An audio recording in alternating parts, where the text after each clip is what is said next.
So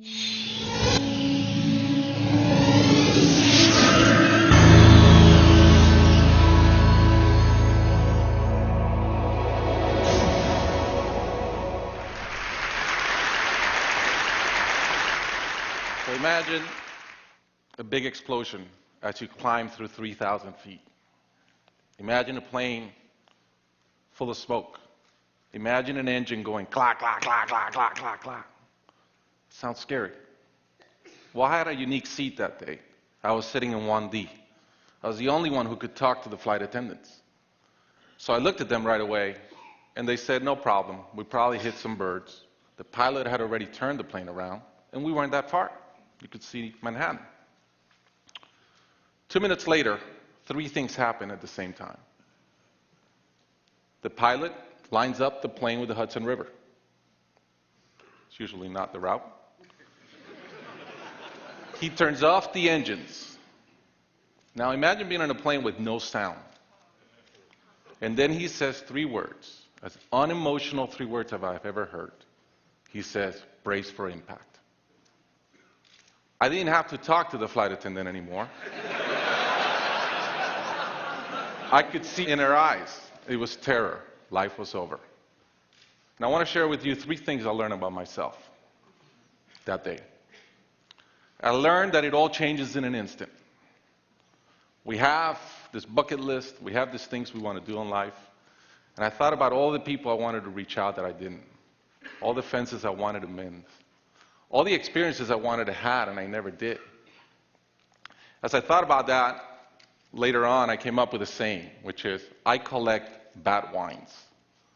Because if the wine is ready and the person is there, I'm opening it. I no longer want to postpone anything in life. And that urgency, that purpose, has really changed my life. The second thing I learned that day, and this is as we clear the George Washington Bridge, which was by not a lot, I thought about, wow, I really feel one real regret. I've lived a good life. In my own humanity and mistakes, I've tried to get better at everything I've tried. But in my humanity, I also allow my ego to get in. And I regretted the time I wasted in things that did not matter with people that matter. And I thought about my relationship with my wife, with my friends, with people. And after, as I reflected on that, I decided to eliminate negative energy from my life. It's not perfect.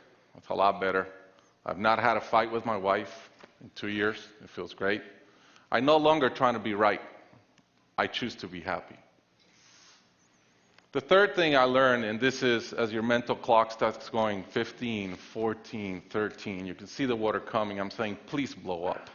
Right? I don't want this thing to break in 20 pieces like you've seen in those documentaries. And as we're coming down, I had a sense of, wow, dying is not scary. It's almost like we've been preparing for it our whole lives. But it was very sad. I didn't want to go. I love my life. And that sadness really framed in one thought, which is, I only wish for one thing. I only wish I could see my kids grow up.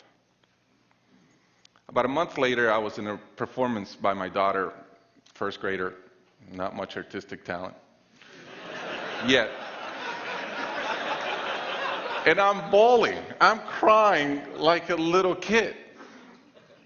And it made all the sense in the world to me.